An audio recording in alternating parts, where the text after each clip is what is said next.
Nosso outro membro aqui, ó, o Luciano Teles. Esse LP tinha um papel da capa mais rústico, é a memória implantada. Implantado é ótimo. Você está certo. A primeira vez ele saiu com papel ok, mas devido à crise e à venda em 86, assim, os discos venderam muito, as gravadoras tiveram que apelar para um papel mais rústico, mais ruinzinho, né?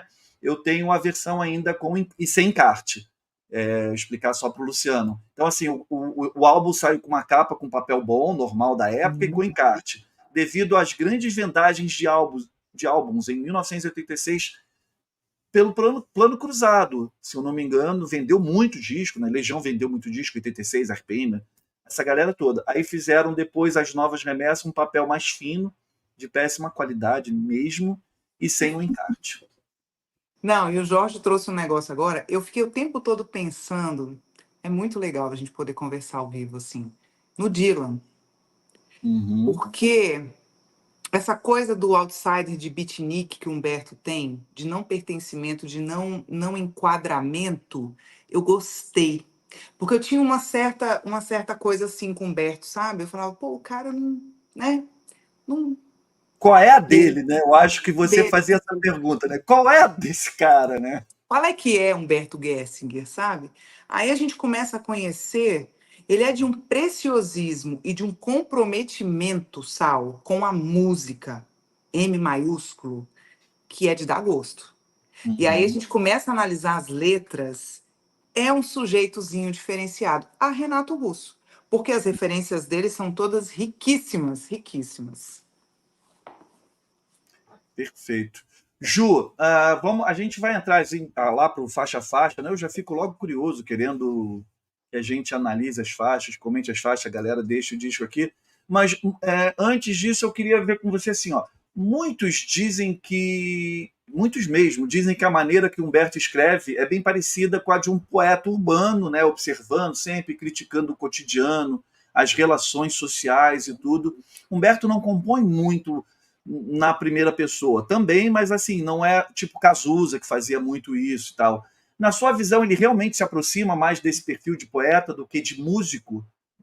Claro, ele é um ótimo músico. A pergunta Ele é é um na questão cancionista. das Vai, entra letras. nessa zona de conforto aí pra você não sofrer. Ele é um É, cancionista, ele é o cara da letra e da canção. Ele da entende letra e essa da canção. tetônica. Total, Porque total. grandes letristas como o Chico falam assim que há muita diferença entre uma letra de música e uma poesia.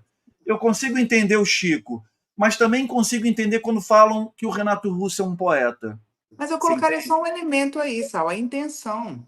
A É, intenção, é. sabe? A sua intenção. Quando você faz uma coisa, você tem intenção de quê? Que aquilo virasse uma música ou virasse um poema. E se a gente estanca isso da parte melódica, tem qualidade própria?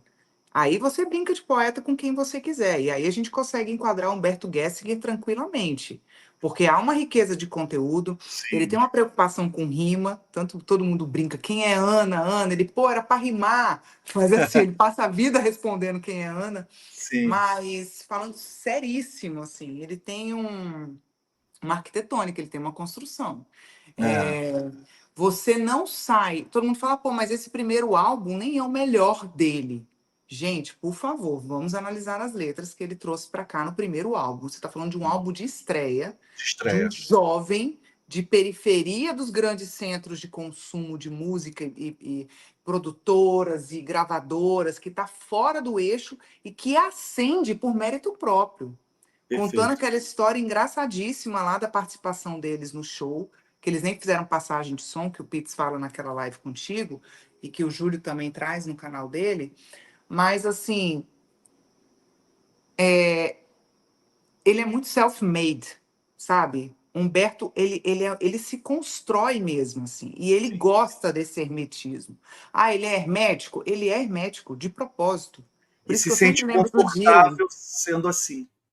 É isso, e esse é ele, ele não vai mudar, sabe? É É. uma característica dele.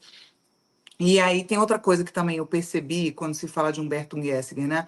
As letras dele são datadas. As do Renato não são. As do Cazuza não são. Aí eu falei, mas peraí, datadas para quem? Porque eu trouxe várias referências aqui. Essas letras a gente pode estar ouvindo agora. Agora, por mais que ele fale de lugares no tempo, no espaço, ele fala de conflitos, ele fala de fascismo, ele fala dessas dinâmicas amorosas entre os sujeitos. Ele já está falando de relacionamento abusivo aqui, a gente está falando de 80, É, sabe? Está super em voga a gente falar disso agora, e Humberto traz aqui nessas letras isso, assim. exato. E ele não escrever na primeira pessoa não tira o mérito, e ainda assim ele diz que a escrita dele é autoral. Ele É mesmo verdade, declara isso algumas vezes. Ah, eu estava verdade. falando de mim, eu estava falando das nossas experiências, das nossas vivências, e talvez por isso seja tão fluido para ele escrever. Porque o cara entrega pra gente um álbum, Sal, são 12 letras, cara. Uhum. 6 e 6 de autoria exclusiva dele. O Pitts entra na última faixa do lado B. E é Para isso, o música, restante. para música, né? A letra toda é dele, assim. Letra ninguém é tipo Cazuza e Renato. Letra ninguém tasca. Letra, letra é a parada, o bagulho é comigo, né? É.